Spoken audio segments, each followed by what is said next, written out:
تیسری بات تھی ہماری تجوید کس کو کہتے ہیں.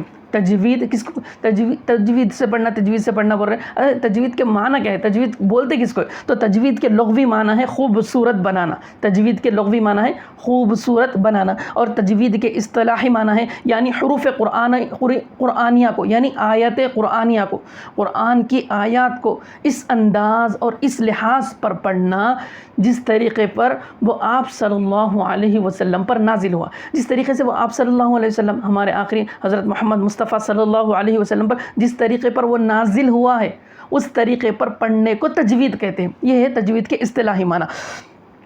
مولانا میر روشن علی صاحب حیدرآبادی فرماتے ہیں کہ مجود کے لیے، یعنی کہ تجوید سیکھنے والے کے لیے، تجوید سکھانے والے کے لیے، تجوید سے قرآن پاک کو پڑھنے والے کے لیے 3 امور کی رعایت کرنا ضروری ہے. کتنے امور کی؟ 3 امور کی، 3 چیزوں کی رعایت کرنا ضروری ہے، لازم ہے. پہلی چیز کیا ہے؟ تصحیح. پہلی چیز تصحیح. دوسری چیز کیا ہے؟ تحسین. تیسری چیز کیا ہے؟ تزئین. اب تصحیح کا مطلب کیا ہے؟ تصحیح کا مطلب یہ ہے کہ حروف کو مخارج اور صفات سے ادا کرے. حروف کو مخارج اور صفات سے ادا کرے، یعنی کہ ہر لیٹر کے نکلنے کی جگہ الگ الگ ہے. قریب لیٹر سے سا ہے، سین ہے، صاد ہے. اس کے لیے صرف انگلش میں ایک ہی لیٹر آتا ہے، وہ ہے ایس. اور عربی میں 3 لیٹرز آ رہے ہیں، سا آ رہا، سین آ رہا، صاد آ رہا. تو یہ سا سین لیٹر کا ان کا جو رواں بنتا ہے، ان کا جو رواں ہوتا ہے، سا کا بنتا ہے سا، سین کا بنتا ہے سا، صاد کا بنتا ہے سو. تو قریب اگر ہم ان کو پڑھ کے دیکھیں گے، سا سا سو، قریب آواز ہے، لیکن ان لوگوں کے نکلنے کی جگہ الگ ہے. نکلنے کی جگہ الگ ہے. اگر ہم ان کے جگہ کو بدلیں گے تو لیٹر بدل جائے گا. لیٹر بدل جائے گا تو معنی میں خرابی آئے گی. معنی بدل جائے گا. معنی بدل جائے گا تو نماز فاسد ہو جاتی. نماز فاسد ہو جاتی. اور ایک لیٹر ہے حمزہ اور عین. حمزہ کی آواز کیسے آتی ہے؟ حمزہ الف زبر آ، عین الف زبر آ. اب دونوں کو قریب پڑھے ہم، آ قریب. آج بول رہے نا انہوں، بول رہے تو انہوں آج نہ بلے جیسا دکھتا، مگر اس کے اندر فرق ہے. دونوں کے نکلنے کی جگہ الگ ہے، دونوں کے پڑھنے کا طریقہ الگ ہے، اس کی صفاتیں الگ ہیں.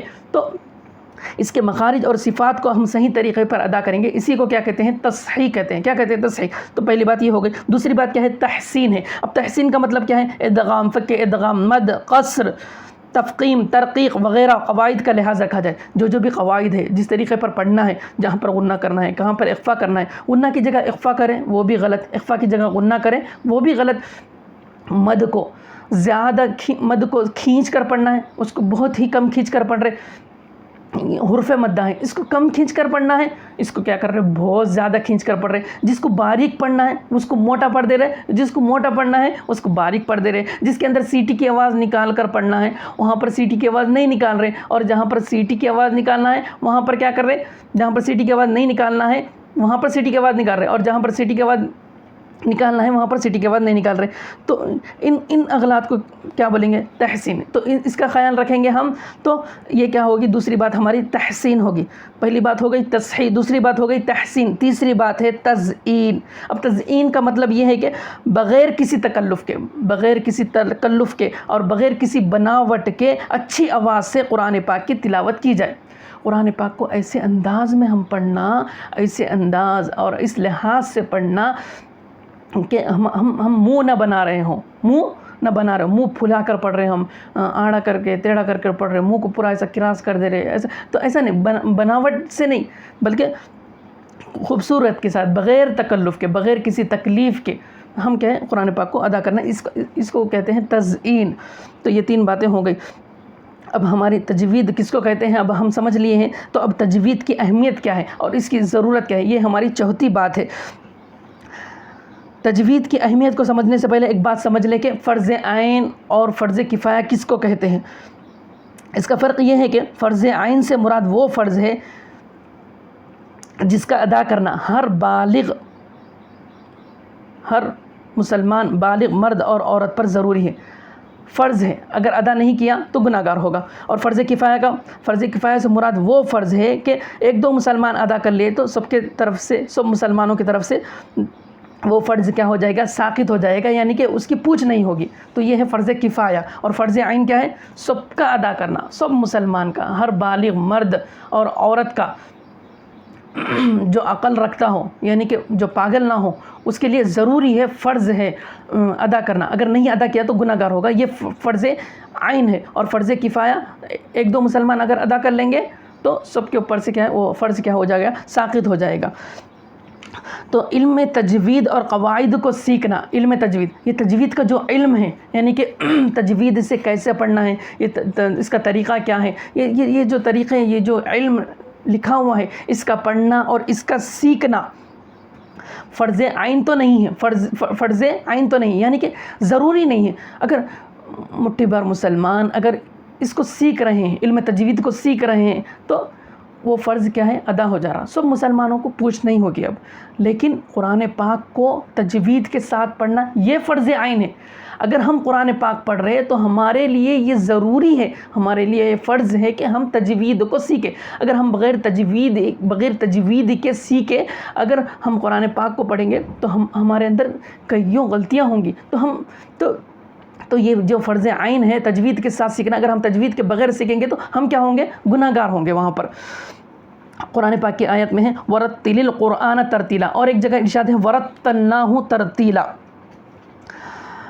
آپ قرآن پاک کو ترتیل سے پڑھیے، آپ قرآن پاک کو ترتیل سے پڑھیے، ترتیب سے پڑھیے، جس طریقے سے اتارا گیا ہے اس طریقے پر پڑھیے.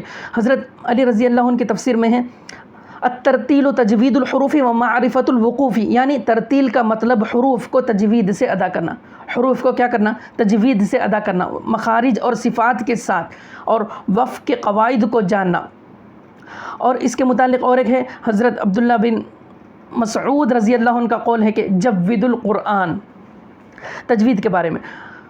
اور ایک آیت ہے الذین آتیناہم الکتاب یتلونہ حق تلاوتی، وہ لوگ جن کو ہم نے کتاب دی ہے وہ لوگ قرآن پاک کی تلاوت کرتے ہیں اس کا حق ادا کرتے ہوئے، اس کا حق ادا کرتے ہوئے. یہاں حق ادا کرنے کا مطلب یہی ہے کہ اس کی تلاوت ایسے ہی کی جائے جس طریقے پر وہ آپ صلی اللہ علیہ وسلم پر، ہمارے نبی صلی اللہ علیہ وسلم پر نازل ہوا ہے، اس طریقے پر ادا کرنا ہے. المقصود بالحق التلاوتی و بادائہ کما انزل وهو الترتیل، یہ تمام آیات اور قرآن کی تفاسیر سے معلوم ہوا ہے کہ قرآن پاک کو تجوید سے پڑھنا واجب ہے، اور تجوید سے پڑھنے کے لیے سیکھنا اور ماہرین فن سے رجوع ہونا اور اس کے لوازمات میں داخل ہے. اور نبی صلی اللہ علیہ وسلم کے احادیث سے بھی قرآن پاک کو تجوید سے پڑھنے کی اہمیت اور تاکید معلوم ہوتی ہے. اب تک ہم کیا سمجھ رہے تھے، قرآن پاک کی آیات سے سمجھ رہے تھے کہ تجوید کی کتنی ضرورت ہے، کتنی اہمیت ہے. اب ہم سمجھیں گے حضرت محمد مصطفیٰ صلی اللہ علیہ وسلم کے احادیث سے ان اللہ یحب ان یقرأ القرآن کما انزل، کہ بے شک اللہ تعالیٰ پسند فرماتے ہیں قرآن پاک کو ایسے پڑھا جائے، قرآن پاک کو ایسے پڑھا جائے جیسے نازل ہوا ہے، جیسے وہ آپ صلی اللہ علیہ وسلم پر نازل ہوا ہے. یہ حدیث ہے. قرآن پاک کا ایک ایک حرف پر 10 نیکیاں ملتی ہیں. قرآن پاک کے ایک ایک حرف پر، ایک ایک حرف ادا کرنے پر 10 نیکیاں ملتی ہیں. من قرأ من القرآن، من قرأ حرفا من القرآن کتبت له حسنہ. اور پھر اللہ تعالیٰ نے فرمایا من جاء بالحسنة فله 10 امثالها، 10 نیکیاں اسی وقت ہے، 10 نیکیاں اسی وقت، ایک لیٹر کے ادا کرنے پر 10 نیکیاں. یعنی کہ الف لام میم یہ ایک لیٹر نہیں ہے، اس کے اندر 3 لیٹر ہیں. الف ایک لیٹر ہے، لام ایک لیٹر ہے، میم لیٹر. تو 3 لیٹرز ہو گئے، تو 3 لیٹرز کے کتنے ہو گئے، 30 نیکیاں ہوں گے. ایک ایک لیٹر کے کتنے نیکی ہوگی، 10 نیکی. تو 3 لیٹرز کے 30 نیکیاں. تو یہ وعدہ کب ہے، یہ وعدہ کب ہے، ہم کو کب ملے گی 10 نیکیاں، یہ 10 نیکیاں ملنے کا وعدہ کب ہے، قرآن پاک کو تجوید سے پڑھا جائے. اور اگر تجوید سے نہ پڑھے تو ہم اللہ تعالیٰ کے نبی صلی اللہ علیہ وسلم کے وعید کے مستحق ہوں گے. نبی صلی اللہ علیہ وسلم کے جو بھی وعیدیں ارشاد فرمائے ہیں ہم اس کے مستحق ہوں گے. اگر ہم تجوید کے ساتھ اگر ہم ادا کریں گے تب ہم کو 10 نیکیاں ملنے کے وعدہ ہے. اگر ہم قرآن پاک کو تجوید سے ادا نہیں کریں گے، ایک لیٹر کے نکلنے کی جگہ ہے ہم دوسرا لیٹر نکالیں گے تو ہم وعید کے مستحق ہوں گے، ہم گناہ گار ہوں گے. حضرت انس رضی اللہ عنہ کی روایت ہے کہ فرماتے ہیں کہ بہت سے قرآن پاک کی تلاوت کرنے والے، بہت سے قرآن پاک کی تلاوت کرنے والے وہ ہیں جو قرآن پاک کی تلاوت تو کرتے ہیں، جو قرآن پاک کی تلاوت تو کرتے ہیں لیکن قرآن پاک ان پر لعنت کرتا ہے. قرآن پاک کیا کرتا ہے، ان پر لعنت کرتا ہے اور رحمت خاصہ سے دوری کی بد دعا کرتا ہے. قرآن پاک تو پڑھ رہے ہیں لیکن کیا بول رہے ہیں، گناہ مول رہے ہیں. کیا مول رہے ہیں؟ رحمت خاصہ سے